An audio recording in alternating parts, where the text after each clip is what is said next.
An arrogant ju-jitsu champion publicly humiliates what he thinks is just another aging movie star at a martial arts expo, mocking traditional fighting styles as dance moves for old men.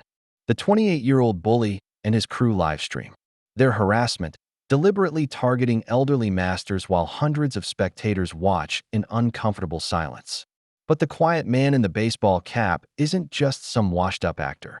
This is Donnie Yen himself, the legendary martial artist who spent decades mastering every fighting discipline known to man. The champion has no idea, he just challenged.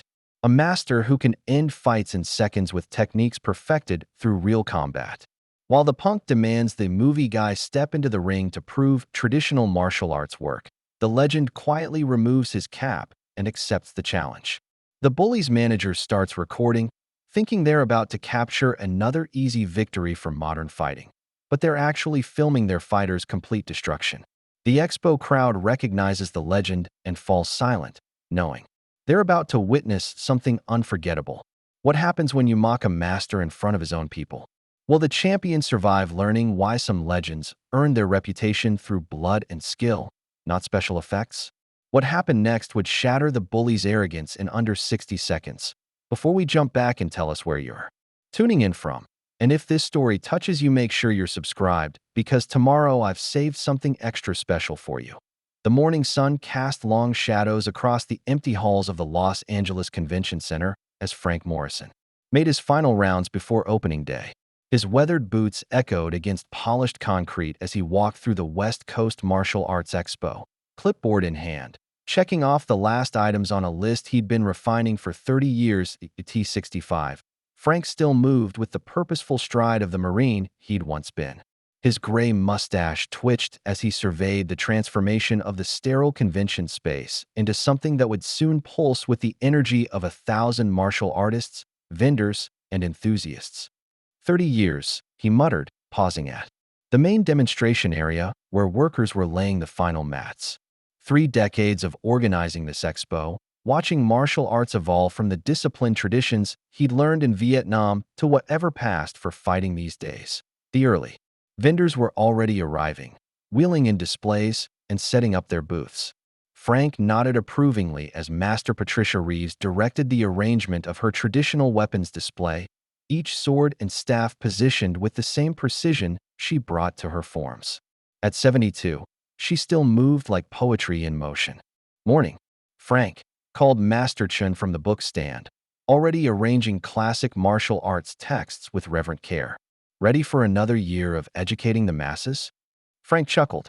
Educating, entertaining, and hopefully preventing any bloodshed between the old school and new school crowds. The contrast was already evident in the setup process. The traditional masters bowed respectfully as they passed each other, offering quiet assistance without being asked. Their booths reflected decades of wisdom. Simple, elegant displays focused on substance over flash. The younger instructors, representing various MMA gyms and modern fighting schools, treated the space like a networking event. Louder conversations, business card exchanges, and booth setups that looked more like nightclub promotions than martial arts demonstrations. Frank's radio crackled. "Frank, we've got the first wave of public entry starting," came the voice of his assistant coordinator. He checked his watch. 10:15 a.m. 15 minutes early, but that was normal. Eager martial arts enthusiasts never waited for official opening times. Betty Nakamura appeared at his elbow, camera bag slung over her shoulder and press credentials hanging from a lanyard. "Frank, good to see you again. Martial Arts Weekly is hoping for some good feature material this year."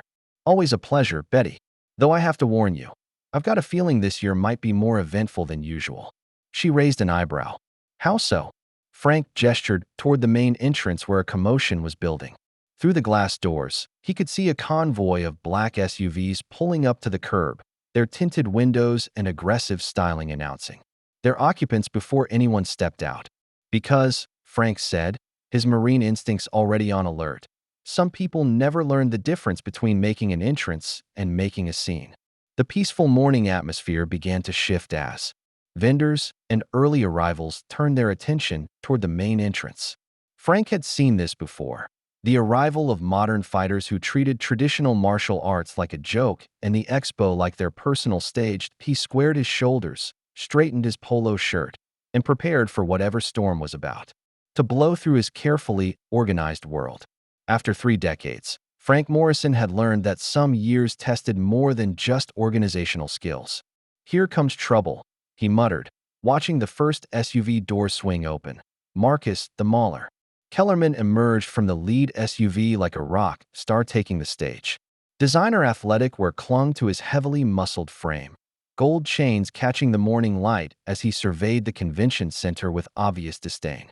At 28, he carried himself with the swagger of someone who'd never met a challenge he couldn't bulldoze through.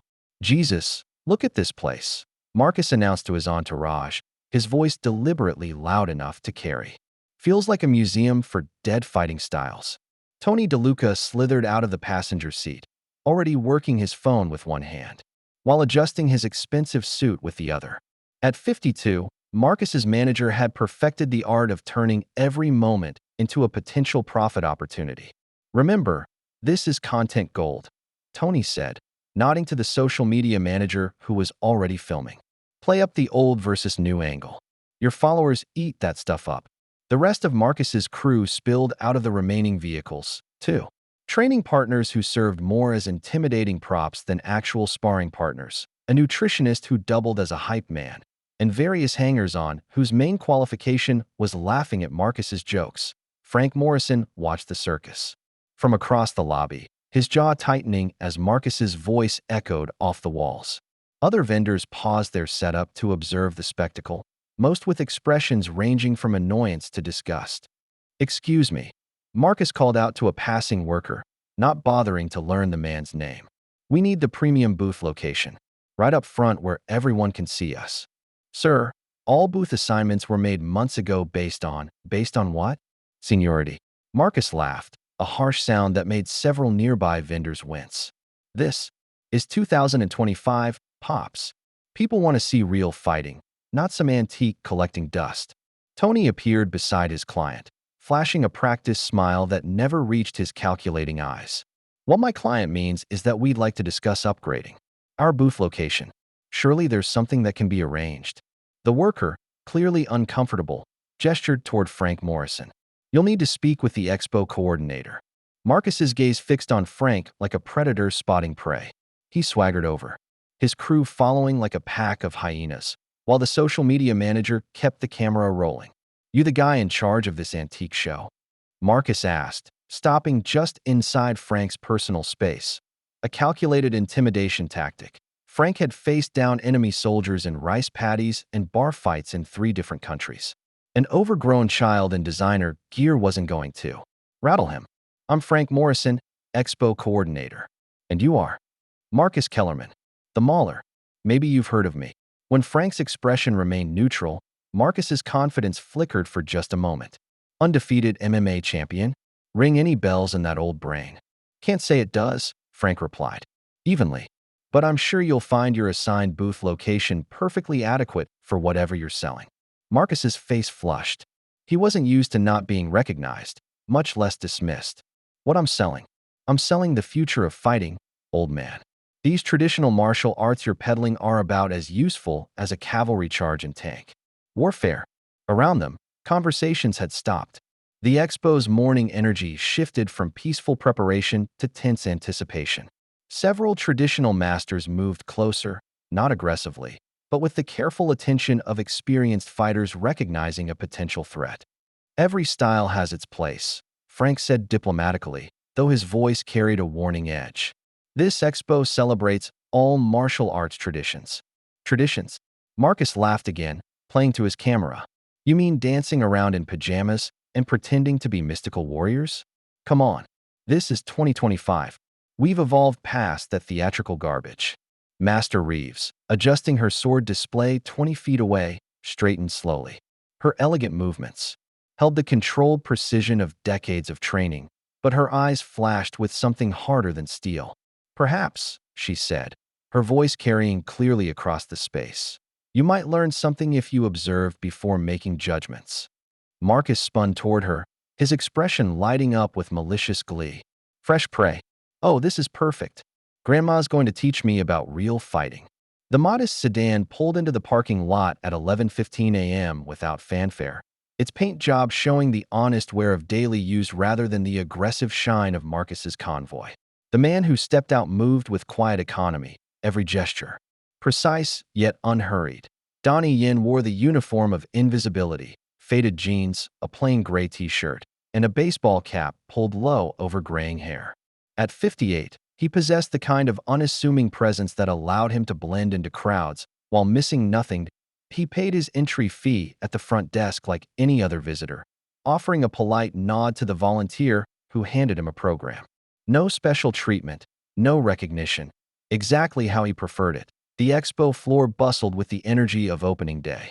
Donnie moved through the crowd with the fluid grace of water finding its path, pausing occasionally to observe demonstrations or examine traditional weapons with the appreciative eye of someone who understood their true purpose. The Wing Chun display, he watched a middle-aged instructor demonstrate Chi Sao with a student, noting the subtle corrections needed in the student's centerline theory. The instructor caught his eye and offered a respectful nod, something in Donnie's bearing, suggesting knowledge that went beyond casual interest. "Excuse me," came a young voice. Donnie turned to see a teenage karate student struggling with a complex kata, frustration evident in his jerky movements. "The power comes from here," Donnie said quietly, placing a gentle hand on the boy's core. "Feel the energy rising from your center, not forcing from your arms." The adjustment was minimal, a slight shift in stance, a subtle change in breathing, but the difference was immediate. The kata flowed like it was meant to, each movement connecting naturally to the next. "Wow, how did you?" The boy turned, but Donnie had already melted back into the crowd, leaving only the memory of the correction and a sense that he'd just received instruction from someone exceptional. Near the traditional texts booth, Master Chen looked up from arranging philosophy books as a familiar silhouette approached. Recognition flickered across his weathered features, but he kept his voice low. "It's been too long, old friend," he murmured in Mandarin. Donnie simply nodded, picking up a worn copy of the Tao Te Ching. "Some things are worth preserving," he replied in the same language, his fingers tracing the ancient characters with reverence across the expo floor. Marcus's voice continued to carry as he worked his way through the traditional displays like a destructive storm. His entourage had grown, attracting younger visitors who were drawn to his confidence and modern credentials. The social media manager captured every moment, building content for an audience that thrived on conflict and controversy. Donnie observed from a distance, his expression neutral, but his eyes recording everything. He'd seen this type before, talented, but arrogant, skilled but lacking wisdom, strong but without understanding of what true strength meant. That a commotion near the weapons display drew his attention. Marcus had cornered Master Reeves, his voice growing louder as his audience expanded. "Come on, lady, show us some of those deadly sword moves," Marcus taunted. "I'll try not to laugh too hard when you start waving that glorified letter opener around." Several traditional masters had gathered nearby, their faces tight with controlled anger. This was their community, their life's work being mocked by someone who understood nothing of its depth or significance. "Perhaps," Master Reeves said with dignity that made Marcus's brashness look even more juvenile, "you would benefit from learning the difference between performance and practice." "Performance?" Marcus's laugh was ugly now. "The only performance I'm interested in is how fast these ancient techniques would crumble against real fighting." Donnie's hands, which had been relaxed at his sides, slowly formed loose fists. Not in preparation for violence, but in response to something deeper, the insult to traditions he'd spent his life preserving. The disrespect shown to masters who deserved reverence, not ridicule. An elderly man with kind eyes approached the weapons display, drawn by curiosity rather than confrontation. Marcus spotted him immediately. "Perfect," Marcus announced, his voice cutting across nearby conversations. "Here's another museum piece. Hey, Pops, you know any ancient kung fu secrets?" The quiet observer stepped closer, his baseball cap casting shadows across features that several expo veterans were beginning to recognize. Marcus's voice cut through the morning air like a blade, each word designed to slice deeper into the dignity. of everyone within earshot. He had found his rhythm now, feeding off the growing crowd and the red light of his social media manager's camera. "Look at this place," he announced, gesturing broadly at the traditional weapons display.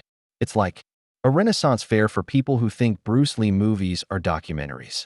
Master Reeves maintained her composure with the discipline of 5 decades of training, but her grip on the practice sword had tightened almost imperceptibly. Around her, other traditional masters watched with growing anger as their life's work became the target of increasingly crude jokes. "These forms," Marcus continued, moving into an exaggerated parody of a traditional stance, "are about as useful in a real fight as a chocolate teapot. Watch this mystical warrior stuff." He windmilled his arms in a crude mockery of kung fu movements while his entourage laughed appreciatively. Frank Morrison approached from across the floor, his marine bearing more pronounced as anger tightened. His features. "Son, you need to show some respect." "Respect?" Marcus spun toward him, his blue eyes bright with malicious energy. "For what? For people playing dress-up and pretending they're deadly? This is 2025, Gramps. We've evolved past theatrical martial arts." The quiet observer moved closer to the edge of the growing crowd, his presence unnoticed by Marcus but increasingly recognized by the older martial artists present. Several exchanged meaningful glances, understanding dawning in their eyes. "Traditional martial arts," Marcus continued, warming to his theme, "are like classical music, pretty to look at, boring as hell, and completely useless in the real world. Modern fighting has made all this ancient stuff obsolete." Master Chen set down his books and stepped forward, his voice carrying the authority of 7 decades of practice. "Perhaps you speak from ignorance rather than knowledge, young man." "Ignorance?" Marcus's laugh was harsh and ugly. "I'm 28 years old, undefeated in the octagon, and I've tapped out black belts from every discipline. What I see here is a bunch of old people trying to stay relevant by pretending their dancing has anything to do with fighting." The insults were becoming more personal now, more culturally offensive. Marcus had found his audience and was playing to them, his social media followers growing by the minute as his stream went viral. "These Asian martial arts especially," he said, his voice dripping with contempt, "are all about mystical nonsense and movie magic. In a real fight, against real athletes, they'd fold faster than origami in a hurricane." The quiet observer's jaw tightened almost imperceptibly. His hands, which had been relaxed, slowly curled into loose fists at his sides. "I mean, seriously," Marcus continued, oblivious to the change in atmosphere around him. "When's the last time you saw a traditional kung fu master win anything that mattered? It's all choreographed movie fighting for tourists who want to feel exotic." Several elderly Asian masters in the crowd looked down at their hands, decades of dedication and sacrifice being dismissed as performance art. The weight of cultural disrespect hung heavy in the air. "You want to see real martial arts?" Marcus grabbed a practice sword from Master Reeves's display without permission, waving it clumsily through the air. "This is how you'd actually use this thing in a fight, like a baseball bat. All that flowery spinning is just pretty nonsense." Frank Morrison's radio crackled with reports from other areas of the expo.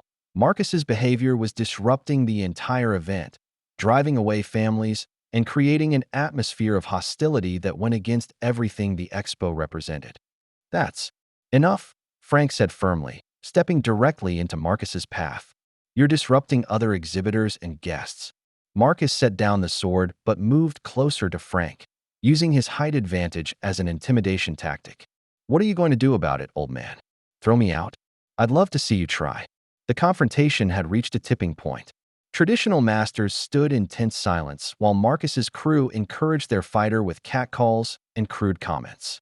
The social media stream showed hundreds of new viewers joining every minute, drawn by the promise of conflict. That's when Marcus spotted him, the quiet observer who had been watching from the edge of the crowd.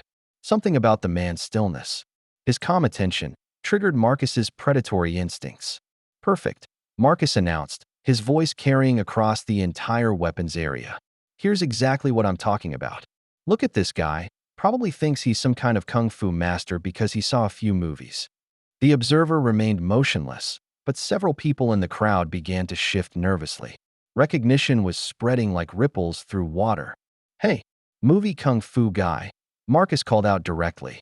You want to step up here and show us some ancient wisdom? I promise I'll try not to laugh too hard. Tony DeLuca's eyes lit up like a slot machine hitting jackpot as he spotted the quiet observer standing at the edge of the crowd. The manager's calculating mind instantly recognized opportunity, an unassuming target who could serve as the perfect foil for Marcus's superiority display. Marcus, Tony whispered urgently, sidling up to his client while keeping his voice low enough to avoid the livestream microphone. You see that guy there? The one in the baseball cap. Marcus followed his manager's gaze, his predatory instincts, immediately locking onto the modest figure who seemed content to observe from the periphery. Everything about the man screamed easy target, simple clothes, unassuming posture, the kind of quiet demeanor that Marcus associated with weakness. Yeah, I see him. Looks like every other wannabe martial artist who thinks watching movies makes them a fighter. Exactly. Tony's voice carried the excitement of a carnival barker spotting fresh marks. Perfect example of what you're talking about. Probably spent his whole life learning traditional techniques that would crumble in 30 seconds against real fighting. The social media manager, catching the exchange, adjusted his camera angle to include both Marcus and the potential new target. The viewer count was climbing rapidly. Conflict always drove engagement, and this confrontation was developing all the organic drama that algorithms loved. Marcus's confidence soared as he played to his growing online audience. You know what? You're absolutely right. Time for a real-world demonstration. He strode toward the quiet observer with theatrical swagger, his entourage following like a wake of sharks sensing blood in the water. The crowd parted reluctantly, many of the traditional masters exchanging worried glances but uncertain how to intervene without escalating the situation. Excuse me, Marcus called out, his voice deliberately loud enough to carry across the entire weapons display area. You there, in the cap. You look like someone who might know a thing or two about this ancient stuff. The observer turned slowly, his movement economical and precise. From beneath the brim of his baseball cap, dark eyes regarded Marcus with calm attention that somehow made the younger man feel like he was being measured and cataloged. I enjoy learning about different approaches, the observer replied quietly, his voice carrying a slight accent that Marcus immediately seized upon. Different approaches, Marcus repeated mockingly, playing up the accent for his audience. Let me guess. You probably know all about the ancient secrets and the mystical energy that these old masters are always talking about, right? Tony DeLuca circled like a vulture, already envisioning the publicity gold mine this encounter could become. His client dominated some anonymous traditional martial artist on livestream. The story would write itself, driving views and building Marcus's brand as the champion of modern fighting evolution. Actually, Marcus continued, his voice growing louder and more aggressive. You'd be perfect for a little demonstration. Show everyone here what traditional martial arts look like when they meet real fighting. The observer remained silent, but something had shifted in his posture, a subtle straightening that several of the older martial artists recognized immediately. Master Chin took a half step forward, his face tight with concern. Come on, Marcus, pressed, emboldened by what he interpreted as hesitation. Don't be shy. Here's your chance to prove that all those ancient techniques actually work against someone who fights for real. The crowd had grown substantially now, drawn by the developing confrontation. Phones appeared as spectators began recording their own versions of events, creating a digital amphitheater around the brewing conflict. What do you say, movie Kung Fu Guy? Marcus's voice dripped with contempt as he gestured theatrically for his camera. Ready to show us some ancient wisdom? Or are you going to admit that traditional martial arts are just elaborate dancing for people who can't handle real combat? The observer's hands, which had been relaxed at his sides, slowly formed loose fists. The movement was subtle, almost unconscious, but it didn't escape the notice of Frank Morrison, who was pushing through the crowd with growing urgency. The challenge hung in the air like a blade about to fall. Frank Morrison pushed through the crowd with increasing urgency, his marine instincts screaming warnings as he recognized the signs of an inevitable confrontation. The energy in the weapons display area had shifted from tense anticipation to something far more dangerous, the electric atmosphere that preceded real violence. The quiet observer slowly reached up and removed his baseball cap, revealing graying hair and features that sent a ripple of recognition through the older members of the crowd. Several traditional masters straightened almost imperceptibly, understanding flooding their faces as they realized what Marcus had unknowingly stumbled into. "You're certain you want to do this?" the observer asked quietly, his voice carrying a calm authority that made Marcus's theatrical aggression seem juvenile by comparison. Marcus misinterpreted the question as weakness, his confidence surging as he played to his livestream audience. The viewer count had climbed past 2,000 and was still rising as word spread across social media about the developing confrontation. "Certain? I'm absolutely certain." Marcus laughed, bouncing on his toes with nervous energy. "This is exactly what I've been talking about. Time to put traditional martial arts where they belong, in the history books." Tony DeLuca rubbed his hands together like a man counting money, already envisioning the publicity windfall from his client demolishing another traditional martial artist. The social media manager adjusted his angle to capture both fighters, ensuring every moment would be preserved for viral distribution. Frank Morrison finally broke through the inner circle of spectators, his weathered face tight with concern as he approached the quiet observer. He'd organized this expo for 30 years, had seen this man's films countless times, and understood exactly what Marcus was about to face. "You don't have to do this, Mr. Yen," Frank said quietly, his voice pitched low enough to avoid the cameras, but carrying clearly to those nearby. The name hit the crowd like a physical blow. Donnie Yen, the legendary martial artist whose film career had been built on very real foundations of skill and training. Murmurs spread through the gathered spectators as recognition cascaded outward from those who had suspected to those who now understood. Marcus, focused entirely on his performance and oblivious to the changing mood around him, continued his aggressive posturing. "Mr. Yen, that's supposed to mean something? Let me guess. Another movie star who thinks choreographed fighting translates to real combat." Donnie's expression remained neutral, but something fundamental had shifted in his bearing. The quiet observer had been content to watch and learn, but the man standing before Marcus now carried the weight of decades spent perfecting his craft against real opponents in real circumstances. "I understand your perspective," Donnie said, his voice still quiet, but carrying an undertone that made several people in the crowd take involuntary steps backward. Perhaps a demonstration would be educational. The crowd pressed closer, forming an impromptu arena around the two men. Betty Nakamura appeared with her professional camera equipment, her journalistic instincts recognizing the historical significance of what was about to unfold. This wasn't just a confrontation between two fighters. It was a collision between two entire philosophies of martial arts. Frank Morrison quickly cleared the main demonstration mat, realizing that this confrontation had moved beyond prevention into damage control. "Basic safety rules," he announced reluctantly, his voice carrying the authority of decades of military and martial arts experience. "No strikes to the back of the head, no eye gouging, no joint breaking." Marcus waved dismissively. "Whatever, old man. This won't take long enough for rules to matter."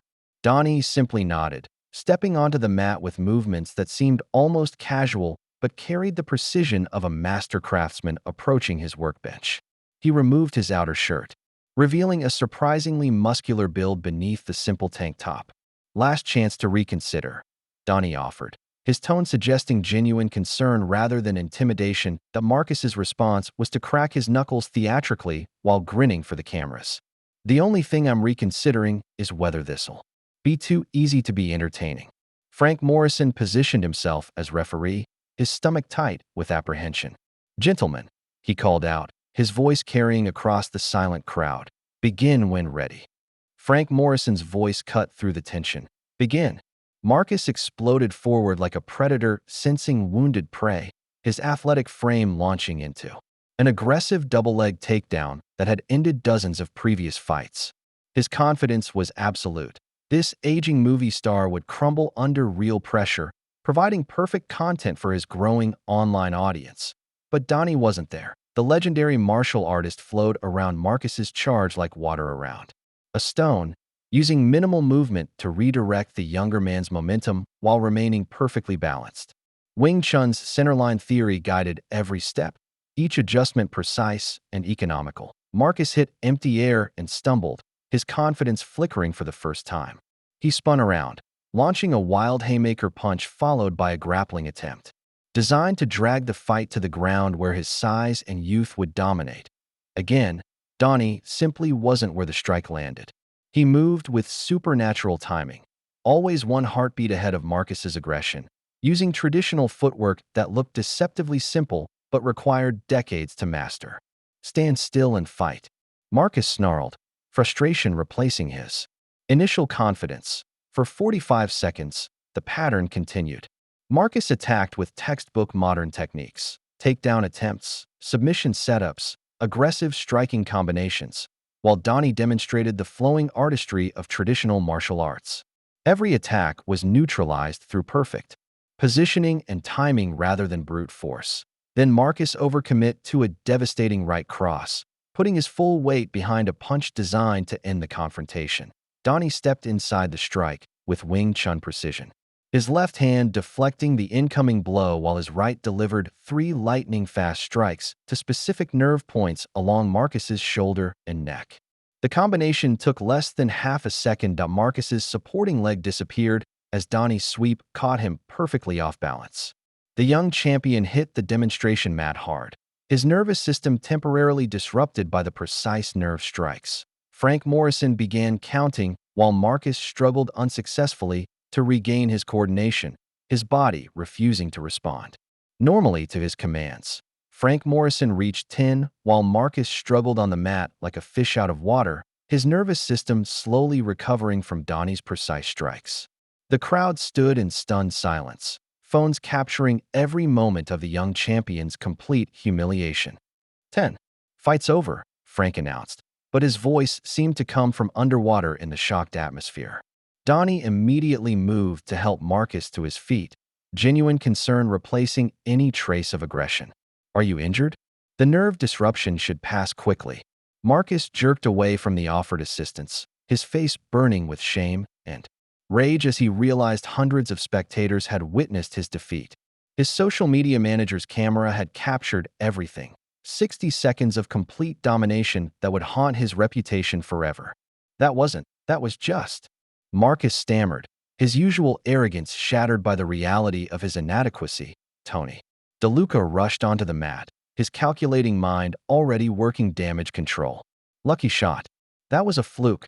Traditional rules that don't apply to real fighting. Instead of accepting defeat with grace, Marcus's narcissistic personality doubled down on denial. He climbed onto a nearby folding chair, his voice cracking, as he addressed the crowd and his livestream audience. This proves nothing, he shouted. Traditional martial arts only work under fake conditions with made-up rules. I demand a real fight, full MMA rules, no traditional nonsense. The crowd's reaction split generationally. Younger viewers in the livestream chat rallied behind Marcus's claims of unfair advantages, while the expo attendees watched in disgust at his lack of sportsmanship. You want to see what happens when movie fighting meets real combat. Marcus's voice grew shriller. 1 week from today, Downtown Athletic Club. Full MMA rules, regulation octagon. Let's see how your ancient wisdom holds up against evolved fighting. Donnie had been quietly preparing to leave, but Marcus's continued disrespect stopped him cold. The honor of traditional martial arts, and every master in that crowd, now hung in the balance. I accept, Donnie said simply. Saturday afternoon, 2 p.m. The expo floor buzzed with an energy that had nothing to do with martial arts demonstrations. Marcus Kellerman stood on an improvised platform near the main entrance, having commandeered the expo's sound system to address the growing crowd that surrounded him like moths drawn to flame. Ladies and gentlemen, Marcus's voice boomed through the speakers, his theatrical confidence fully restored despite the humiliation he'd suffered an hour earlier. What you witnessed today was exactly what I've been trying to tell you about. Traditional martial arts. Tony DeLuca worked the crowd like a carnival barker, his phone constantly buzzing with calls from MMA promoters who'd caught wind of the developing story. Dollar signs practically glowed in his calculating eyes as he recognized the publicity goldmine that had fallen into his lap. My client was forced to fight under artificial conditions, Tony announced to anyone within earshot. traditional stances, traditional rules, traditional limitations. That's not real fighting. That's theatrical performance. Marcus nodded vigorously, playing to the livestream camera that had never stopped rolling. His viewer count had exploded past 5,000, with comments flooding in from around the world as clips of his defeat spread across social media platforms. Next Saturday, 7 p.m., downtown Los Angeles Athletic Club, Marcus declared, his voice carrying the fervor of an evangelist. Full MMA rules, regulation octagon, unified athletic commission oversight. No more ancient mysticism, just real fighting between real athletes. The crowd's reaction revealed the generational divide that was tearing through the martial arts community. Younger spectators, many of whom had discovered the confrontation through social media, cheered Marcus's challenge and demanded to see traditional martial arts tested under real conditions. Older expo attendees, particularly the traditional masters who understood what they'd actually witnessed, watched with growing dismay as Marcus twisted his defeat into a rallying cry for modern fighting superiority. Betty Nakamura moved through the crowd with her camera, documenting the unprecedented scene as a martial arts expo transformed into a staging ground for cultural warfare. Her editor had already called twice, demanding exclusive coverage of what was rapidly becoming the biggest martial arts story of the year. "This isn't about me versus some movie star," Marcus continued, his voice growing more passionate as he fed off the crowd's energy. "This is about evolution versus stagnation, modern science versus ancient superstition, the future of fighting versus museum pieces." Frank Morrison pushed through the spectators, his weathered face tight with concern as he watched 30 years of careful expo planning dissolve into chaos. Traditional masters approached him with worried expressions, understanding that their entire way of life was being put on trial. "Frank," Master Chin said quietly, his elderly voice barely audible above Marcus's grandstanding. "This has gone beyond personal challenge. The honor of our arts is at stake." Master Reeves nodded gravely. "If traditional martial arts lose this fight publicly under these circumstances, it could set our community back decades." Meanwhile, Marcus's social media following exploded as clips of his challenge spread across platforms. Hashtag traditional versus modern began trending, with thousands of users debating the merits of ancient fighting techniques versus contemporary MMA evolution. Local MMA promoters circled like vultures, recognizing the pay-per-view potential of a legitimate traditional martial artist facing a ranked modern fighter. Phone calls flew between athletic commissions, venue managers, and television networks as the business machinery of combat sports rumbled to life. "1 week from today," Marcus repeated, his voice reaching a crescendo, "we settle this question, once and for all. Will ancient dancing survive real fighting? Or will we finally put these museum pieces where they belong, in the past?" Across the expo floor, near the traditional philosophy section, Donnie Yen stood quietly among several respected masters. The weight of expectations settled on his shoulders like a heavy cloak as he realized this had become much larger than a personal challenge. The honor of traditional martial arts itself hung in the balance. Sunday morning, 6 a.m. The first rays of dawn filtered through the windows of Frank Morrison's private gym, casting long shadows across worn training mats and equipment that bore the honest scars of decades of use. This wasn't a commercial fitness center with chrome and mirrors. It was a warrior's workshop, built by a Marine who understood the difference between exercise and preparation for combat. Donnie arrived precisely on time, carrying a simple gym bag and wearing clothes that prioritized function over fashion. Frank was already waiting, having been awake since 500 hours conducting his own morning routine. At 65, the veteran still maintained the disciplined schedule that had kept him alive in Vietnam and sharp through 40 years of civilian life. "Appreciate you letting me train here," Donnie said quietly, setting his bag down near the main mat area. Frank nodded, his weathered hands already wrapping protective tape around his palms. "Can't have you preparing for this fight in some commercial gym where every wannabe influencer with a phone would be recording your sessions." The gym reflected Frank's military background and no-nonsense approach to combat training. Heavy bags hung from reinforced ceiling mounts, their leather surfaces darkened by years of honest sweat. Speed bags, makiwara boards, and traditional Training equipment shared space with modern conditioning tools that Frank had carefully selected for their proven effectiveness. First things first, Frank said, taking his position across from Donnie on the central mat. Show me how you move. In a confined space. This octagon's going to feel different from an open demonstration area. They began with basic movement drills, Donnie adapting his traditional footwork to the limitations of cage fighting. Wing Chun's linear approach needed modification when walls could trap unwary fighters, while maintaining the style's essential principles of centerline theory and economic motion. Frank held focused mitts with the steady hands of someone who'd caught punches from fighters ranging from weekend warriors to legitimate professionals. His experienced eyes noted how Donnie's strikes carried the snap and precision that only came from decades of dedicated practice. Your hands are still good, Frank observed, adjusting the angle of his mitts to test Donnie's adaptability. But Marcus is going to try to take this to the ground early.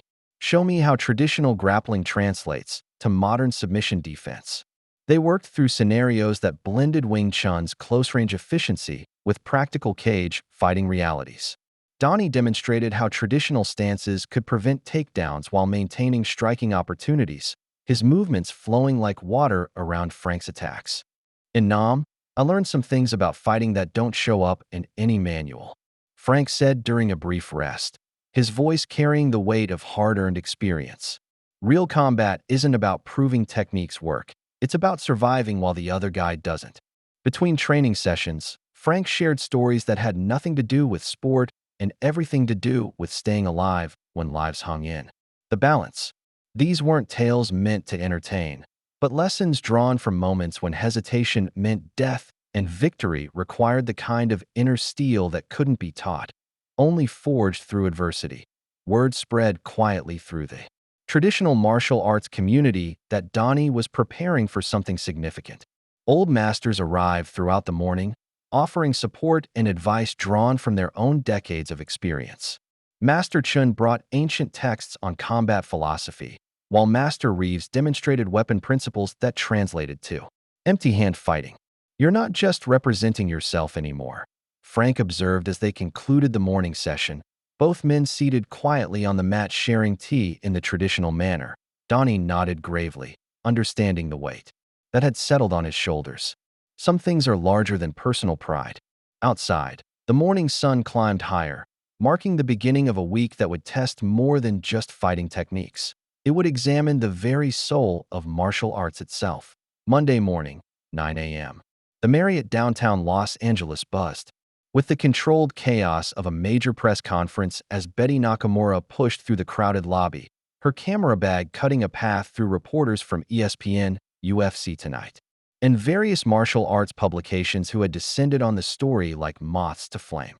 Tony DeLuca had orchestrated the event with the precision of a Broadway producer, transforming a standard hotel conference room into a media circus complete, with professional lighting, branded backdrops, and enough cameras to film a small movie. The manager's calculating smile never wavered as he worked the room, pressing business cards into hands and dropping hints about exclusive interview opportunities. This is bigger than just a fight, Tony proclaimed to a cluster of sports journalists, his voice carrying the practiced enthusiasm of a snake oil salesman. This is the ultimate test of evolution versus tradition, modern science versus ancient mysticism. Marcus sat at the head table like a king holding court, his designer athletic wear and gold chains catching the camera lights as he fielded questions with theatrical confidence. The humiliation from Saturday had been carefully reframed in his mind, a minor setback caused by artificial conditions that would be corrected under proper fighting circumstances. Traditional martial arts had their place in history, Marcus declared, his voice carrying across the packed room. But we've evolved. Past that, modern MMA represents the natural selection of fighting techniques. What works survives, what doesn't gets eliminated. Television commentators debated the matchup with the kind of passionate analysis usually reserved for championship bouts. Marcus's youth, size advantage, and undefeated record made him the overwhelming favorite in early betting lines, while traditional martial arts practitioners found themselves defending philosophies that suddenly seemed quaint in the harsh light of media scrutiny. Donnie Yen is 58 years old, pointed out an ESPN analyst. In a sport where fighters peak in their 20s and early 30s, age becomes a significant factor regardless of skill level. Betty positioned herself near the front, her trained eye capturing the spectacle while her mind processed the cultural implications of what was unfolding. This wasn't just sports journalism anymore. It was anthropology, the documentation of a collision between two entirely different ways of understanding combat and human potential. When Donnie finally arrived, the contrast couldn't have been more stark. While Marcus commanded attention through volume and flash, Donnie entered quietly through a side door, wearing a simple navy blazer over dark jeans. His presence immediately changed the room's energy, conversations dropping to whispers, as people recognized genuine authority when they saw it. "Mr. Yen," called out a reporter from Martial Arts Weekly, "many analysts are calling you the underdog in this fight. How do you respond to critics who say traditional martial arts can't compete with modern MMA evolution?" Donnie's response was measured, thoughtful, delivered in the quiet voice that made everyone lean forward to listen. Martial arts is not about proving superiority over others. It is about understanding yourself, respecting your opponent, and demonstrating that true strength comes from harmony between mind, body, and spirit. Marcus laughed loudly, playing to the cameras. "That's exactly what I'm talking about, mystical. Nonsense that sounds profound but means nothing in a real fight." Saturday night. We'll see how much harmony matters when you're getting dominated by superior technique and conditioning. The generational divide in the room was palpable. Younger journalists gravitated toward Marcus's confidence and modern approach, while older reporters who remembered when martial arts films carried deeper philosophical messages found themselves drawn to Donnie's quiet dignity. "This fight represents more than personal competition," Donnie continued, his dark eyes serious as they swept the room. "It is about whether we still value wisdom over arrogance, respect over ridicule, character over celebrity." Betty's camera captured the moment perfectly. Two men, two philosophies, two entire ways of being, preparing to settle their differences in the most primal arena human civilization had devised. The countdown to Saturday had begun. Tuesday evening, 8:30 p.m. The underground parking garage beneath a downtown Los Angeles office building provided the perfect setting for Tony DeLuca's clandestine meeting. Fluorescent lights cast harsh shadows between concrete pillars as three men emerged from a black sedan, their movements carrying the controlled aggression of professional fighters who understood violence as both art and business. Rodriguez stepped forward first, compact and muscular, with the rope-scarred forearms of a Brazilian jiu-jitsu specialist who'd spent years perfecting the ground game that had revolutionized modern fighting. His dark eyes held the calculating intelligence of someone who treated combat like chess played with human pieces. "You sure about this?" Rodriguez asked, his accented English carrying traces of the Sao Paulo favelas where he'd learned that survival required both skill and ruthlessness. "If this gets traced back to us," Tony DeLuca smiled his practiced smile, the one that never quite reached his calculating eyes. "Relax. These are just random encounters. Road rage, gym confrontations, restaurant disputes. The kind of things that happen to everyone in a big city." Davis, the Muay Thai specialist, cracked his knuckles with the sound of breaking kindling. At 6'2" with the lean, dangerous build of a Bangkok ring veteran, he moved with the fluid precision of someone who'd turned eight-limb fighting into a science. Tribal tattoos covered his arms and shoulders, each marking representing a significant victory in underground circuits that didn't appear on any official records. "The old man's reputation precedes him," Davis observed, his voice carrying the flat, emotionless tone of someone who'd compartmentalized violence as just another job skill. "This isn't going to be like intimidating some weekend warrior." Williams, the boxer, remained silent but attentive. His scarred hands told stories of countless hours spent perfecting the sweet science, while his eyes held the 1,000-yard stare of someone who'd absorbed too many punches but kept coming forward anyway. Philadelphia streets had taught him that talking was for people who couldn't finish conversations with their fists. Tony handed each man an envelope thick with cash, enough money to ensure silence and motivate proper effort, but not so much as to attract unwanted attention from tax authorities, or law enforcement agencies that monitored large cash transactions. The plan is simple, Tony explained, his voice echoing slightly in the concrete cavern. 3 separate encounters over the next 48 hours. Each of you tests a different aspect of his fighting ability while we record everything from multiple angles. Rodriguez studied the surveillance photos of Donnie's daily routine that Tony had compiled through social media monitoring and basic detective work. The man's patterns were predictable: morning training at Frank's gym, afternoon meals at a small restaurant near Chinatown, evening walks through quiet residential neighborhoods where he seemed to find peace. First encounter happens tomorrow morning, Tony continued. Rodriguez, you handle the road rage incident when he leaves the gym. Make it look spontaneous. Bumped cars, heated argument, physical escalation that forces him to defend himself. Davis nodded his understanding. I take the gym confrontation Wednesday afternoon. Challenge his clinch work and close quarters technique under the guise of defending my training partner's honor. Williams gets the restaurant scene Wednesday evening, Tony concluded. Public setting, multiple witnesses, perfect opportunity to test his boxing skills while maintaining plausible deniability. The 3 fighters exchange professional glances, each recognizing the others as legitimate threats despite their cooperation in this particular enterprise. Money might unite them temporarily, but they remained predators who understood that alliances lasted only as long as mutual benefit. Remember, Tony emphasized, his voice taking on the urgency of someone whose career depended on the success of this scheme. We need footage that shows his patterns, his preferred techniques, his timing. Marcus studies this stuff frame by frame to find weaknesses. Rodriguez pocketed his envelope and headed toward his car. 48 hours, he confirmed. After that, the old man's going to wish he'd stayed retired. The garage returned to silence except for the distant hum of city traffic above, while 3 professional fighters prepared to test a legend. Wednesday morning, 10:45 a.m. Donnie emerged from Frank's gym into the crisp Los Angeles air, his training session having focused on adapting Wing Chun's close-range principles to the confined space of an octagon. The morning had been productive, traditional techniques flowing smoothly into modern applications while maintaining their essential philosophical foundations.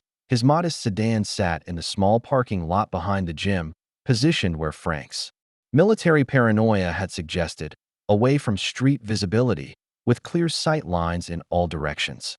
Donnie had learned to appreciate such precautions during his film career, when attention wasn't always welcome. The impact came from behind as he approached his car, a deliberate shoulder check that sent him stumbling forward.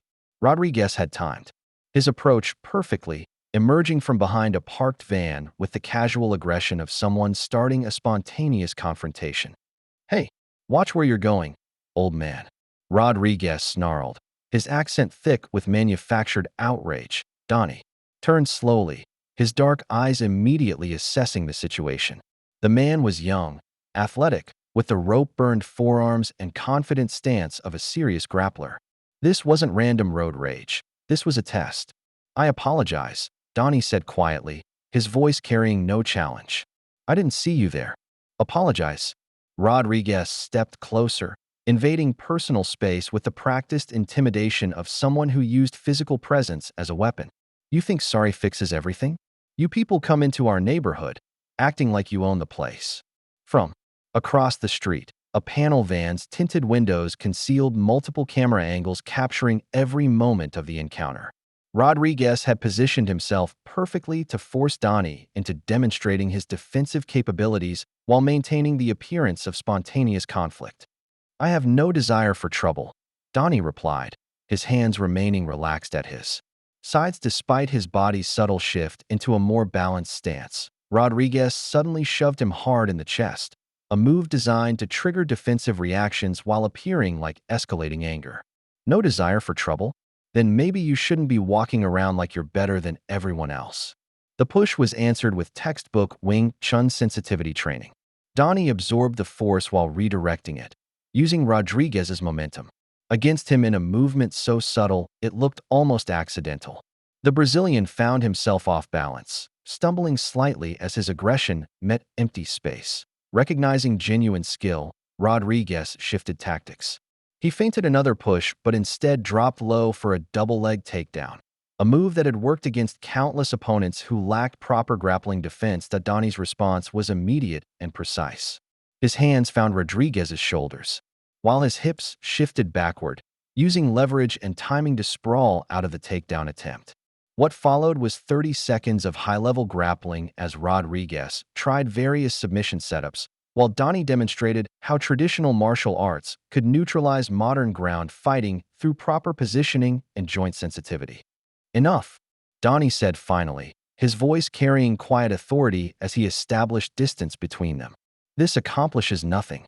Rodriguez, breathing hard from the unexpected resistance, played his part to the end. "This isn't over, old man. You got lucky this time." Thursday afternoon brought Davis to Frank's gym, where he picked a fight over imaginary disrespect shown to his training partner. The Muay Thai specialist's tall frame and devastating elbow strikes provided a different test, one that Donnie passed by demonstrating how Wing Chun's centerline theory could neutralize the clinch work that made Davis so dangerous. Thursday evening's restaurant confrontation with Williams tested Donnie's boxing skills against Philadelphia-trained hands that had learned violence in environments where second place meant unconsciousness. Again, traditional techniques proved their worth against modern aggression. Each encounter lasted less than 2 minutes. Each ended with Donnie walking away while his attackers nursed bruised egos and unexpected respect for traditional martial arts. But hidden cameras had captured everything, and Tony DeLuca smiled as he reviewed footage that he believed revealed the patterns needed to ensure Marcus's victory. Saturday evening, 7 p.m. The downtown Los Angeles Athletic Club had been transformed into a gladiatorial arena that pulsed with electric anticipation. What had once been an elegant venue for amateur boxing and community events now housed a regulation MMA octagon surrounded by television equipment, professional lighting rigs, and nearly 2,000 spectators whose energy crackled like static electricity before a thunderstorm. Frank Morrison worked Donnie's corner with the methodical precision of a master sergeant preparing for combat. His weathered hands wrapped tape around Donnie's wrists while his experienced eyes scanned the crowd, noting the generational divide that had turned a martial arts exhibition into a cultural battleground. "Remember what we worked on," Frank said quietly, his voice cutting through the arena noise. "He's going to come hard early, try to overwhelm you with athletic aggression. Let him exhaust himself against your technique." The crowd's reaction revealed the fault lines running through the martial arts community. Younger spectators, many drawn by social media coverage, chanted Marcus's name and held signs declaring evolution beats tradition. Older audience members sat in respectful silence, understanding they were witnessing something far more significant than a sporting event. Betty Nakamura positioned herself ringside with her professional equipment, her trained eye recognizing the historical importance of documenting this collision between two martial arts philosophies. Win or lose, this fight would reshape how people thought about traditional versus modern combat approaches. Marcus entered the arena like a conquering hero, his gold chains catching the overhead lights as he shadowboxed for the cameras. His corner buzzed with confidence. Tony DeLuca working phones with television producers while teammates hyped their fighters' inevitable victory over outdated fighting methods. The contrast when Donnie entered was profound. No theatrics, no grand gestures, just the quiet dignity of someone who had nothing to prove to anyone except himself. His simple black shorts and bare chest revealed a physique that defied his 58 years, muscle definition speaking to decades of dedicated training rather than artificial enhancement. The first round began with Marcus charging forward like a hurricane unleashed. His double-leg takedown attempts crashed against Donnie's defense like waves against a seawall, each assault absorbed and redirected through perfect timing and positioning. Wing Chun's centerline theory guided every defensive movement, while traditional footwork kept Donnie always one step ahead of his opponent's aggression. When Marcus tried to establish his preferred ground control positions, he found himself facing something beyond his experience, a fighter who moved like flowing water, impossible to pin down or control. Traditional joint sensitivity allowed Donnie to escape submission attempts before they fully developed, while his striking remained crisp and precise even in close quarters. The second round showcased the beauty of traditional martial arts at their highest level. Donnie began to take the offensive, demonstrating how Wushu's flowing movements could generate devastating power while maintaining the defensive principles that had frustrated Marcus's attack. Each technique was executed with surgical precision. Every strike placed exactly where intended. Marcus grew increasingly desperate as his modern training failed to find purchase against traditional mastery. His coaches screamed instructions that seemed meaningless when faced with fighting philosophy that had been refined over centuries of real combat application. By the end of the second round, the crowd had fallen into awed silence. What they were witnessing transcended sport. It was artistry, the demonstration of human potential refined through decades of disciplined practice. Even Marcus's supporters began to understand they were seeing something extraordinary. Frank wiped Donnie's face between rounds, his voice quiet but proud. You're showing them what real martial arts looks like. Keep doing exactly what you're doing. Across the octagon, Tony DeLuca's desperate whispers to referee Jimmy Castellanos carried the urgency of a man watching his carefully laid plans crumble into dust. The stage was set for the final act, between the second and third rounds. Tony DeLuca moved with the desperate urgency of a man watching his investment crumble before his eyes. He approached referee Jimmy Castellanos in the corner of the arena, away from the main camera angles that were capturing Donnie's dominant performance for broadcast. Remember what we discussed, Tony whispered urgently, pressing a thick envelope into Castellanos' palm with the practiced discretion of someone who'd made similar arrangements before. My client needs some help out there. Castellanos, a veteran referee whose gambling debts had made him vulnerable to exactly this kind of corruption, nodded almost imperceptibly. The envelope disappeared into his uniform pocket like it had never existed. The third round bell sounded, and Marcus entered the final 5 minutes knowing his reputation hung by a thread.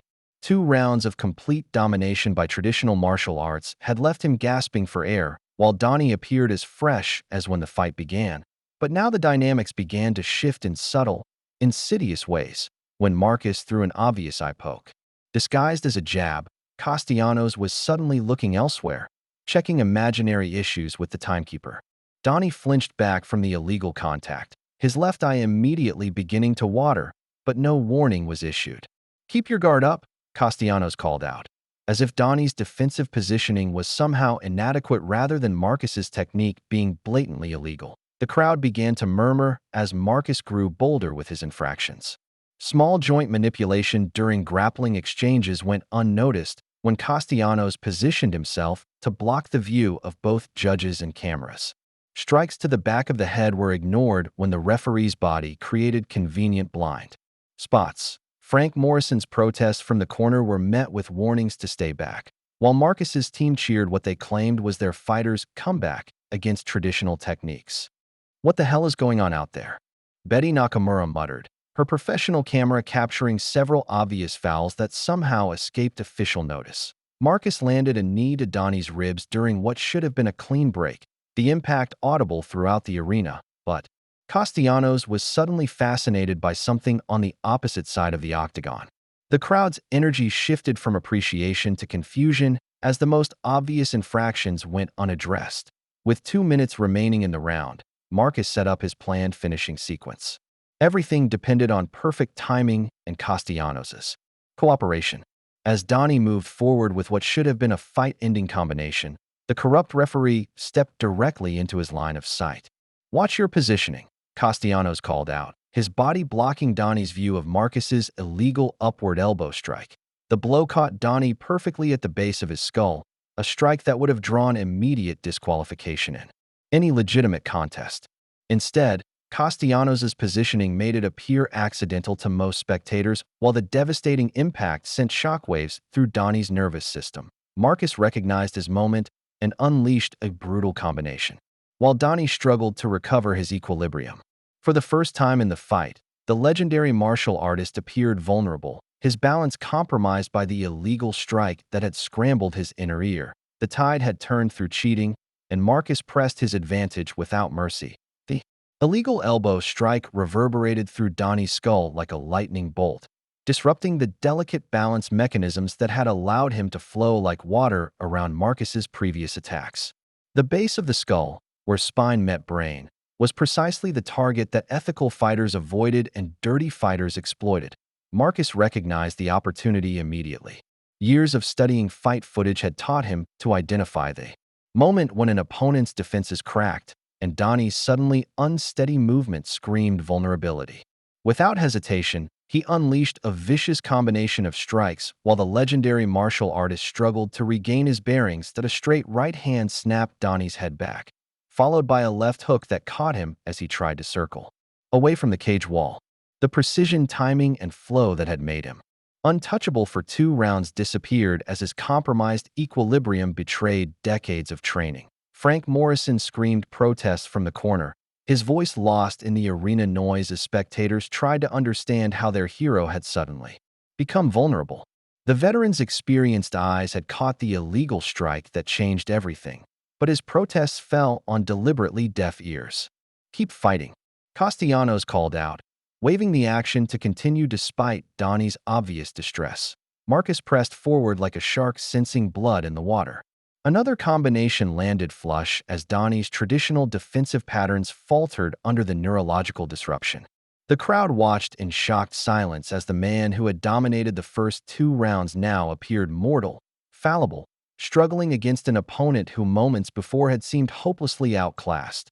Betty Nakamura's camera captured the brutal sequence, her journalistic instincts recognizing that something fundamental had shifted in the fight's dynamic. Through her viewfinder, she could see Donnie's eyes, still alert, still intelligent, but betrayed by a body that no longer responded with its usual precision. Tony DeLuca worked the media section like a revival preacher, claiming his clients' adaptation proved modern fighting's superiority over traditional methods. "This is what happens when movie fighting meets real evolution," he declared to anyone within earshot. The round's final minute felt eternal as Marcus systematically broke down Donnie's compromised defenses. Every strike landed with authority. Every combination found its target, while the legendary martial artist could only try to survive until the bell released him from this nightmare. When the round finally ended, Donnie stumbled back to his corner, his usual fluid movement replaced by the uncertain steps of someone whose inner compass had been shattered. Frank Morrison guided him to the stool with the careful attention of a medic treating a head injury. Marcus raised his arms in premature celebration, his corner exploding with vindication as they claimed their fighter had figured out traditional martial arts through superior technique and conditioning.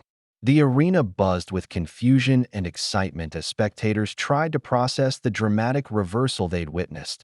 But in the press section, Betty Nakamura reviewed her footage with growing suspicion, her trained eye beginning to detect something that didn't belong in legitimate competition. The truth was hiding in plain sight, waiting to be discovered. Donnie slumped on the corner stool like a fighter whose world had suddenly tilted off its axis. Frank Morrison worked with the urgent efficiency of a combat medic, his weathered hands checking pupil response while water dripped from the sponge he pressed against the back of Donnie's neck. "Stay with me," Frank whispered, his voice carrying the authority of someone who'd tended wounded Marines in hostile territory. "That was an illegal strike to the base of your skull. Your equilibrium's compromised, but it'll clear." The 1-minute rest period stretched like an eternity while the arena buzzed with confusion and excitement. Spectators who had witnessed 2 rounds of traditional martial arts dominance struggled to understand how their hero had suddenly become vulnerable to the same opponent he'd been systematically dismantling. Donnie's responses came slower than normal, his usually sharp eyes slightly unfocused as his nervous system worked to recalibrate from the devastating blow that had scrambled his inner ear. The illegal elbow strike had been perfectly placed, a target that dirty fighters knew could disable even the most skilled opponent without leaving obvious external damage. "I can continue," Donnie said quietly, though his voice lacked its usual steady confidence. Frank's Marine training warred with his protective instincts. He'd seen too many fighters suffer permanent damage by continuing after head trauma, but he also understood what this fight represented for traditional martial arts. "You sure? There's no shame in stopping. That was a cheap shot that would get him disqualified in any legitimate contest." Across the octagon, Marcus's corner celebrated like they'd already won the championship. Tony DeLuca worked the media section with renewed energy, spinning his client's comeback as proof that modern evolution could overcome ancient traditions when the pressure reached its peak. Traditional martial arts always look impressive against compliant opponents, Tony declared, to a cluster of journalists. But when faced with real athletic pressure, they crumble. This is natural selection in action. The crowd's energy had shifted dramatically from the respectful appreciation that had marked the first 2 rounds.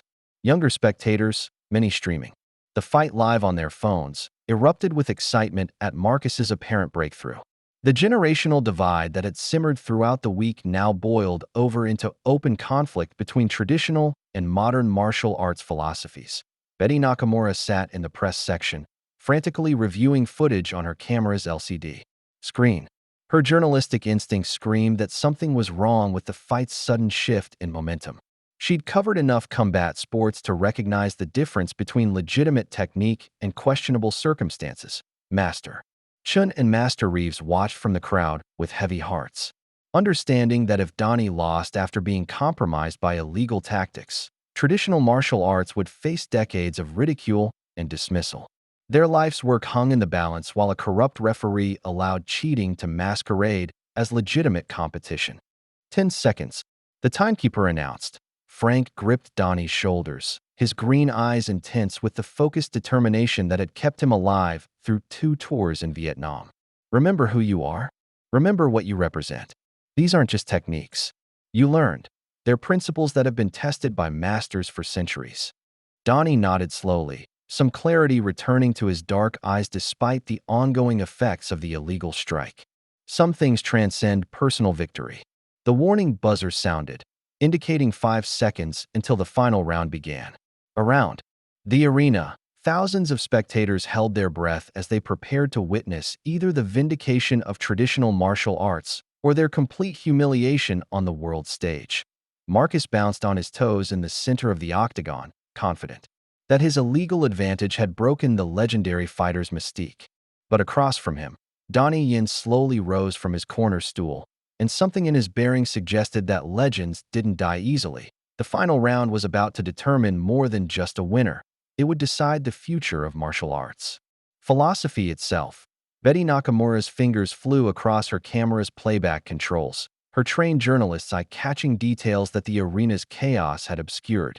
Frame by frame, she reviewed the sequence that had transformed Donnie from dominant master to struggling survivor, her suspicion growing with each replay. There, at timestamp 4:23 of the 3rd round. While most cameras followed the action, Betty's angle from the press section had captured something crucial. As Donnie moved forward with what should have been a fight-ending combination, referee Castellanos had stepped directly into his line of sight, his body creating a perfect blind spot. "Son of a bitch," she muttered, zooming in on the frame that showed Marcus's elbow strike connecting with the base of Donnie's skull, while Castellanos' position blocked the view from 3 different camera angles. The illegal blow was crystal clear in her footage, a deliberate, devastating strike to the most vulnerable part of the human nervous system, disguised by the referee's suspiciously perfect positioning. Betty had covered enough fights to know that such convenient blind spots didn't happen by accident. She immediately flagged down Frank Morrison during the corner break, her press credentials allowing her access to the edge of the octagon. "Frank, look at this." She held up her camera, showing him the frame-by-frame evidence of the illegal strike. Frank's weathered face darkened as he watched the replay, his marine instincts recognizing tactical deception when he saw it. "Castellanos," he called out to the referee. "Review the footage. That was an illegal strike to the back of the head." The corrupt referee barely glanced in their direction. "I saw no infraction. The fight continues as scheduled." "This is bullshit," Frank protested, his voice carrying across the arena. "You have video evidence of an illegal strike." Castellanos waved dismissively. "I'm the official in charge of this contest. My ruling stands." Betty's mind raced with the implications. She was sitting on explosive evidence of fight fixing, but the contest officials were refusing to acknowledge what her camera had captured. In the old days, such corruption might have gone unnoticed, buried under the limitations of television coverage and institutional protection. But this was 2025. Her fingers found her phone, uploading the incriminating footage to her social media accounts with the caption, "Corruption in real time." Referee allows a legal strike that changed the fight. Within seconds, the video began spreading across platforms as her followers shared the evidence with their own networks. Meanwhile, Frank Morrison made a decision that drew on 40 years of preparing for moments when official channels failed. From his corner bag, he extracted a small digital camera that he'd been using to record the entire fight for training analysis. "Betty," he called out urgently, "can you connect this to the arena's display system?" Betty's eyes widened as she understood his intention. As a credentialed member of the media, she had access to the technical booth where television feeds were managed. "Give me 30 seconds." She sprinted toward the arena's control room, her press pass opening doors that would have stopped civilian spectators.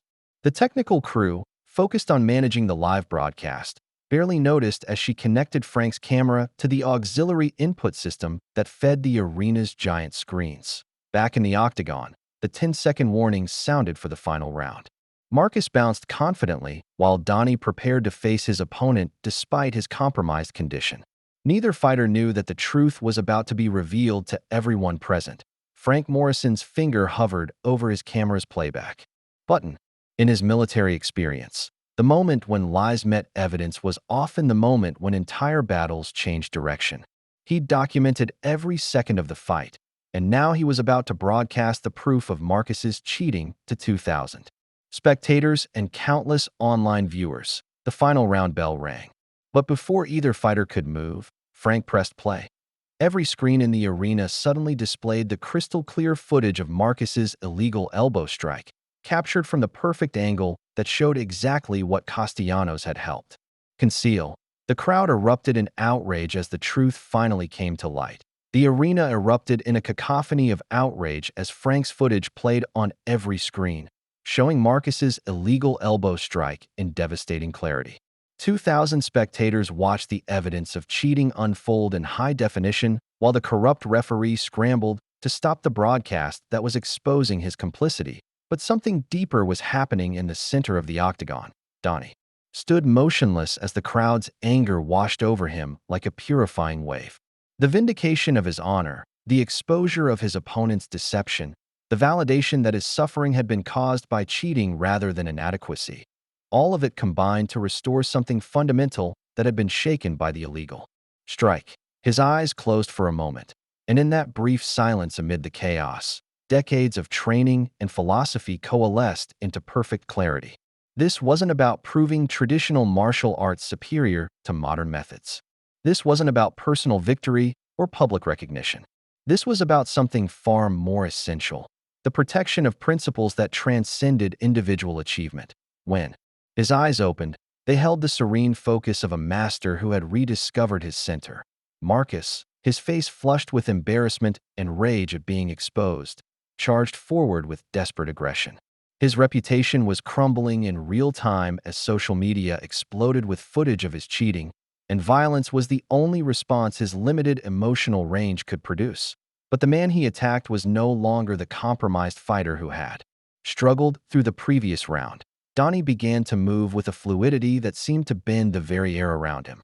His balance, though still affected by the illegal strike, no longer mattered because he wasn't fighting against his compromised equilibrium. He was working with it, using it as another variable in the equation of combat. Wing Chun's centerline theory guided his initial defensive movements, but what followed transcended any single martial art.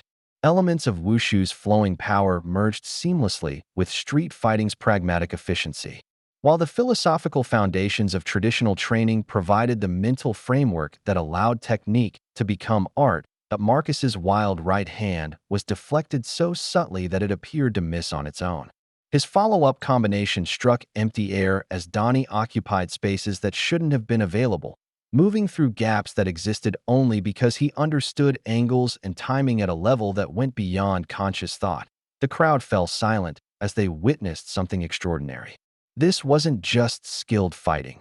It was the demonstration of human potential refined through lifetimes of dedicated practice.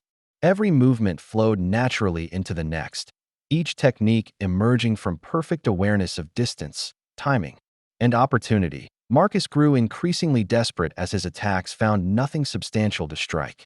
The confident aggression that had served him throughout his career crumbled against an opponent who seemed to exist in a different dimension of combat understanding. "This is impossible," Tony DeLuca whispered from ringside. Watching his client's modern techniques prove inadequate against traditional mastery that operated on principles he couldn't comprehend, Donnie's counterattacks began with surgical precision, not the wild retaliation of an angry fighter, but the measured response of someone who understood that violence should serve justice rather than ego. Each strike was placed exactly where intended, with exactly the force required, demonstrating control that was somehow more intimidating than raw power. Frank Morrison watched from the corner with the proud recognition of someone who understood what dedication and proper training could produce. This wasn't just martial arts. It was the vindication of every principle he'd learned about character, discipline, and the triumph of skill over mere athleticism.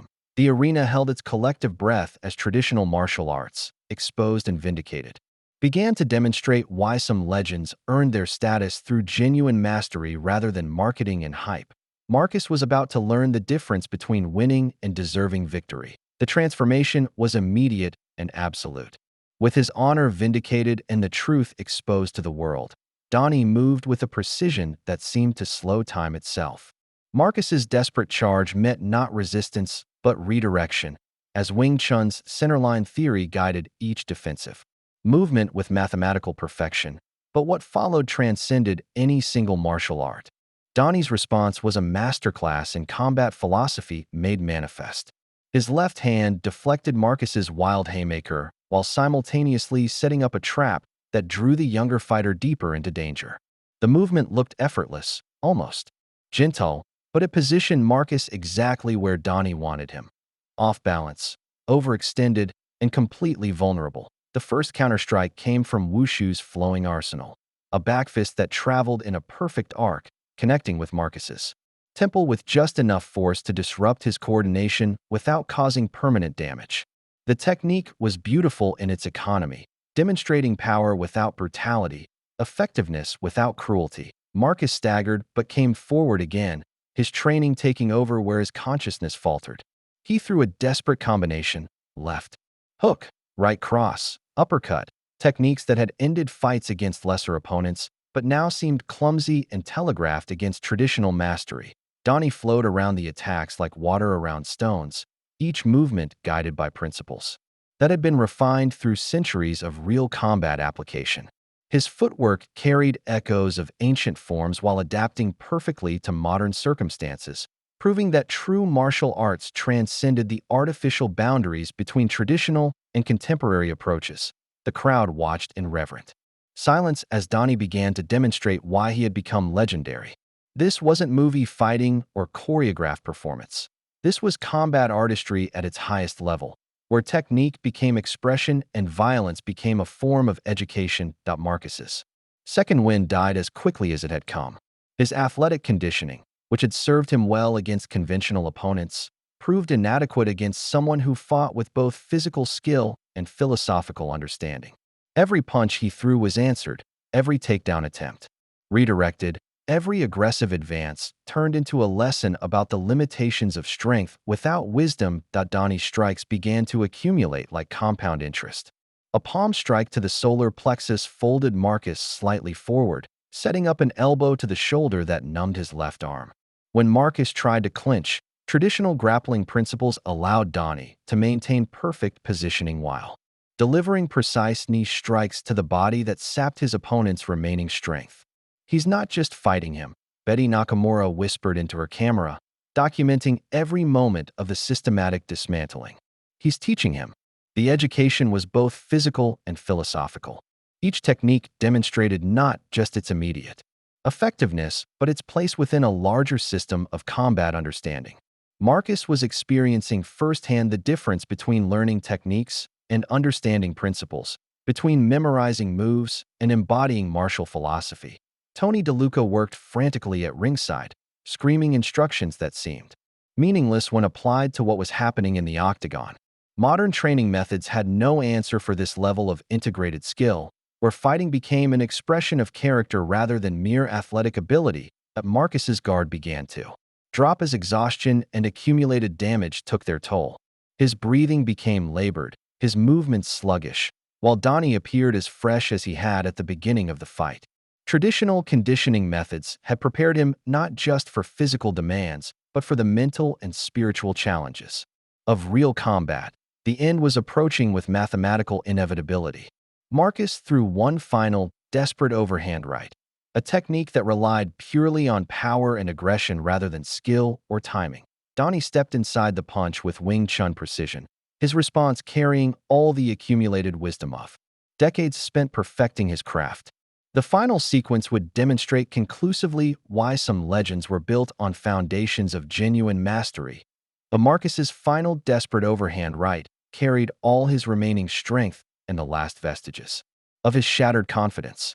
It was the kind of wild, overcommit punch that marked the difference between a fighter and a warrior. Technique abandoned for raw desperation, skill replaced by hope that power alone might salvage victory from certain defeat. Donnie stepped inside the punch with Wing Chun's centerline theory guiding his movement, his left hand intercepting Marcus's wrist while his body angled to absorb and redirect the incoming force. The technique looked simple, almost casual, but it represented the culmination of 50 years spent understanding the geometry of combat. What followed was poetry written in motion. Donnie's right hand delivered a palm strike to Marcus's exposed ribs, the impact precisely calibrated to disrupt breathing without causing permanent damage. As Marcus doubled slightly forward from the body shot, Donnie's left elbow rose in a perfect arc, connecting with the nerve cluster beneath his opponent's armpit and instantly numbing the entire left side of his body. The combination flowed like water finding its level, each technique emerging naturally from the previous movement, demonstrating the seamless integration of multiple martial arts disciplines within a single philosophical framework. This wasn't just fighting. It was the practical application of decades spent understanding human anatomy, leverage, timing, and the psychological dimensions of combat. Marcus tried to respond with a wild left hook, but his compromised arm moved with all the coordination of a broken puppet. Donnie caught the attempted strike and used it to off-balance his opponent, applying a subtle joint lock that controlled Marcus's entire body through manipulation of a single wrist. The crowd watched in awed silence as traditional martial arts revealed their true nature. This wasn't the choreographed performance that Marcus had mocked, nor the mystical nonsense that skeptics dismissed. This was applied physics and human psychology, refined through centuries of testing against real opponents under life-and-death circumstances. Donnie's next technique showcased Wushu's flowing power, a spinning back fist that traveled in a perfect circle, gathering momentum like a wheel turning, before connecting with Marcus's jaw with surgical precision. The strike was calibrated to stun rather than destroy, demonstrating the control that separated masters from mere fighters. Marcus staggered backward against the octagon's fence, his legs unsteady as his nervous system struggled to process the accumulated damage. His eyes showed the glassy confusion of someone whose understanding of combat had been completely shattered by encountering something beyond his comprehension. But Donnie wasn't finished. The final lesson needed to be complete. He advanced with the measured pace of inevitability itself, each step demonstrating the perfect balance between aggression and control that defined true martial artistry. His hands moved in patterns that seemed almost ritualistic but carried devastating practical application. Feints that created openings, traps that led Marcus deeper into disadvantage, positioning that made escape impossible. The final combination began with a traditional horse stance that provided unshakable foundation for what followed. Donnie's left hand controlled Marcus's desperate attempts at defense, while his right delivered 3 lightning-fast strikes to pressure points that every traditional martial artist learned, but few ever applied with such precision. The first strike targeted the brachial plexus, temporarily disrupting nerve function in Marcus's right arm. The second found the carotid sinus, causing a momentary drop in blood pressure that clouded his vision. The third was a classic Wing Chun centerline punch to the solar plexus, delivered with perfect timing and distance to fold his opponent like a collapsing building. Marcus sank to his knees, his body refusing to obey commands that his mind could barely form. Around the arena, 2,000 spectators witnessed the definitive demonstration of why traditional martial arts had survived for centuries. Not because they were ancient, but because they worked. The legend had reminded everyone present why some reputations were earned through genuine mastery rather than marketing and hype. That Marcus's body betrayed him completely as he sank to his knees on the octagon floor, his nervous system overwhelmed by the systematic application of traditional martial arts principles that he had spent years dismissing as obsolete. The arena fell into cathedral silence as 2,000 spectators witnessed the absolute vindication of authentic mastery over synthetic confidence.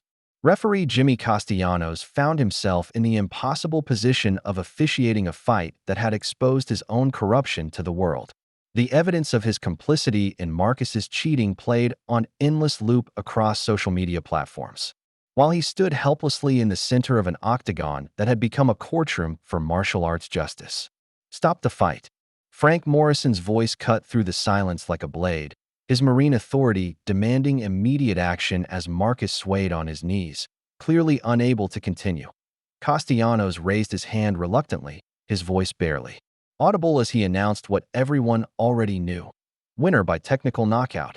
But before he could complete the announcement, the arena's main entrance burst open as Athletic Commission officials stormed toward the octagon.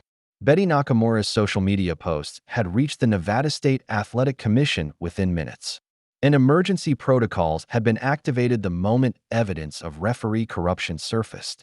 "This contest is under immediate investigation," declared Commissioner Patricia Williams, her voice carrying the authority of someone who had spent decades ensuring the integrity of professional combat sports.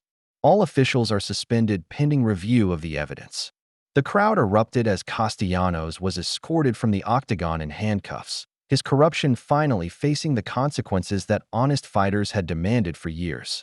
Tony DeLuca tried to slip away through the crowd, but found his path blocked by commission investigators who had questions about his financial arrangements with suspended officials.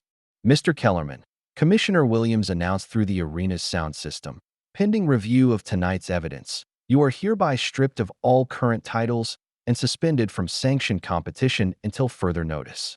Marcus, still kneeling on the canvas, finally understood the full scope of his destruction. His career, his reputation, his entire identity as an undefeated champion.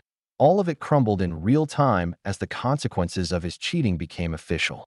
The man who had built his brand on mocking traditional values now faced the traditional concept of justice. Donnie approached his fallen opponent with the same dignity he had shown throughout the evening. No celebration, no vindictive remarks. Just the quiet satisfaction of someone who had defended principles larger than personal victory. "You have skill," Donnie said quietly, offering his hand to help Marcus to his feet. "But skill without character is empty. Tonight you learned why the masters of old emphasized spirit as much as technique." Marcus looked up into the eyes of the man who had systematically dismantled not just his fighting ability, but his entire worldview. For the first time in his adult life, he encountered genuine humility, not the forced contrition of someone caught cheating, but the honest recognition of how much he had never understood. Betty Nakamura captured the moment with her camera, understanding that she was documenting something far more significant than a sporting event. This was cultural shift made manifest, the triumph of authentic values over manufactured personality, of earned respect over purchased publicity. The crowd began to file out of the arena, but their conversations would continue for days. Social media exploded with footage of the fight, the exposure of corruption, and endless debates about what they had witnessed. Hashtag traditional versus modern trended worldwide. But now the conversation had evolved beyond simple comparison to deeper questions about integrity, respect, and the true meaning of martial arts in the octagon. Marcus finally accepted Donnie's offered hand, rising unsteadily to his feet while understanding that his real education was just beginning. The cheater had been exposed, the corrupt officials removed, and traditional martial arts had proven their worth in the most public forum possible. But the most important lesson was yet to come. The octagon cleared slowly as commission officials completed their preliminary investigation, but Marcus remained in the center of the cage, his sweat-soaked form a stark contrast to Donnie's composed presence. The arena's harsh lights revealed every detail of his physical and emotional devastation. Bruises forming where precise strikes had landed, eyes clouded with the realization that everything he thought he knew about fighting had been systematically proven wrong. "I don't understand," Marcus said quietly, his voice barely audible above the remaining crowd noise. For the first time since his professional career began, genuine confusion replaced manufactured confidence. "Those techniques, they shouldn't work like that." Donnie studied the younger man with the patient attention of someone who had spent decades teaching students to see beyond their own limitations. Marcus's arrogance had been stripped away layer by layer, revealing something that might actually be capable of learning. "Traditional martial arts are not about techniques," Donnie replied, settling into a cross-legged position on the canvas with fluid grace that made his 58 years seem irrelevant. "They are about understanding principles that govern all human movement, all combat, all interaction between opposing forces." Marcus sank down across from him, his body aching from the systematic dismantling he had endured. The man who had built his identity on physical dominance now found himself in the position of student, desperate to comprehend how he had been so thoroughly outclassed. "You moved like you knew what I was going to do before I did it," Marcus said, touching his ribs where Donnie's palm strike had targeted nerve clusters with surgical precision. Wing Chun teaches sensitivity, the ability to feel your opponent's intentions through physical contact. But more than that, traditional training develops awareness of patterns, of how aggression creates its own weaknesses. Donnie's voice carried the patience of someone who had guided countless students through similar revelations. Frank Morrison approached the pair, his weathered face showing grudging respect for Marcus's willingness to admit ignorance. In his military experience, the soldiers who learned fastest were those who could acknowledge when their assumptions had been completely wrong. "The old masters weren't mystics," Frank added, settling beside them with the careful movements of someone whose joints remembered decades of hard training. "They were scientists who studied human combat for centuries, refining techniques through actual life and death testing." Marcus looked between the two older men, his worldview continuing to crumble and reshape itself. "Then why do people say traditional martial arts don't work in real fights?" "Because most people learn techniques without understanding principles," Donnie explained. "They memorize movements without grasping the physics, the psychology, the philosophy that makes them effective. It is like learning to read words without understanding their meaning." Betty Nakamura captured the impromptu lesson with her camera, recognizing that this quiet conversation might be more important than the spectacular fight that had preceded it. Here was education happening in real time, not just about martial arts, but about humility, respect, and the difference between knowing and understanding. "I mocked everything you represent," Marcus said, his voice heavy with the weight of genuine remorse. "I called traditional martial arts dancing, mystical nonsense, useless performance art.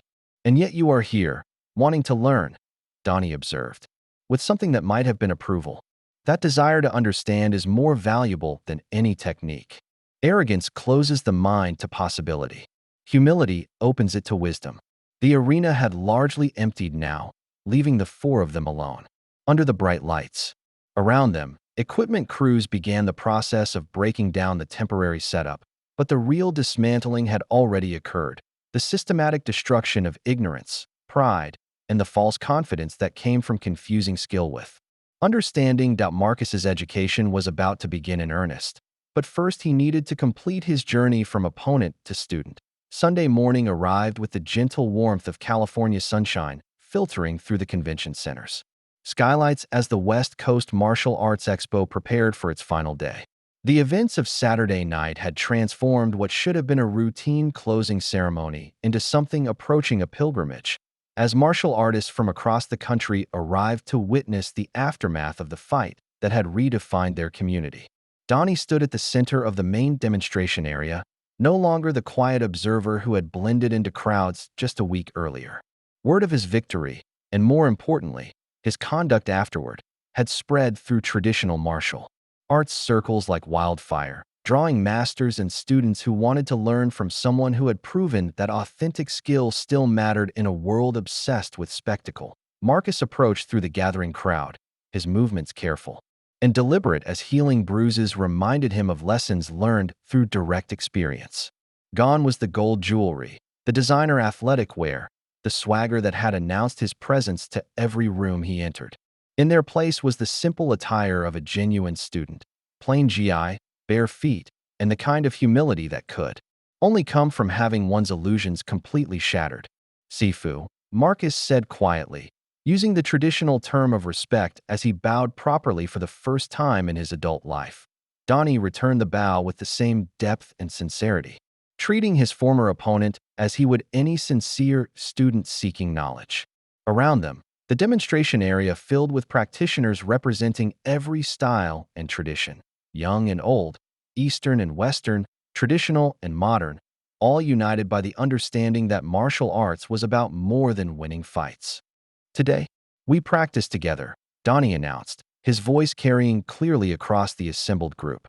Not to prove superiority of one style over another, but to learn how all genuine martial arts serve the same purpose: the development of character through discipline, the protection of the weak through strength, and the pursuit of wisdom through humility. The demonstration that followed lasted 3 hours and featured exchanges between masters who had dedicated their lives to preserving different traditions. Marcus participated not as a former champion, but as a beginning student, his questions revealing genuine curiosity rather than the aggressive challenges that had characterized his previous interactions. Betty Nakamura documented every moment, understanding she was witnessing the real victory that had emerged from Saturday night's confrontation. This wasn't about traditional martial arts defeating modern methods. It was about authentic values triumph over artificial ones, respect conquering arrogance, and the eternal truth that real strength came from character rather than mere physical ability.as the expo concluded and the crowd began to disperse.